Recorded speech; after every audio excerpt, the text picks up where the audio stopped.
বিসমিল্লাহির রহমানির রহিম। আজকের এই বিপ্লবোত্তর বিভাজন ষড়যন্ত্র জাতীয় ঐক্যমতের যে আজকের এই অনুষ্ঠানের সভাপতি এবং উপস্থিত সুযোগমণ্ডলী, আসসালামু আলাইকুম। আমার নাম flight lieutenant Mohammad Harunur Rashid Bhuiyan PhD. আমি একটা রাজনৈতিক সংগঠনের সদস্য।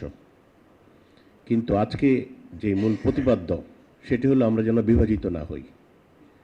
আমরা অবশ্যই বিভাজিত হব না। 1975 সালে 7ই নভেম্বর যে বিপ্লব হয়েছিল আর 2024 সালের 5ই অগাস্ট যে বিপ্লব হয়েছে, একটা কিন্তু আরেকটার ধারাবাহিকতা। 1975 সালের 7ই নভেম্বর যদি বিপ্লব না হতো, হয়তো 2024 সালের 5ই অগাস্ট আমরা আর একটা বিপ্লব পেতাম না। সেই বিপ্লবের ধারাবাহিকতায় আমরা একটি স্বাধীন বাংলাদেশ পেয়েছিলাম, যেটা ভারত চায়নি কখনো। 1971 সালে স্বাধীন হওয়ার পরেও ভারত বাংলাদেশের স্বাধীনতাকে মেনে নিতে পারেনি। সেইটা আমরা পেয়েছিলাম 1975 সালের 7ই নভেম্বর। আর 2024 সালে এসে আমরা একটা পূর্ণ দ্বিতীয় স্বাধীনতা অর্জন করেছি, এবং এই স্বাধীনতা যেন আমরা টিকিয়ে রাখতে পারি, সেই জন্য সকলের সম্মিলিত প্রচেষ্টা থাকবে। আমরা যেন কোনো অবস্থাতেই বিভাজিত না হই। বিভাজিত যদি আমরা হই, সেই সুযোগটা ভারত নেবে।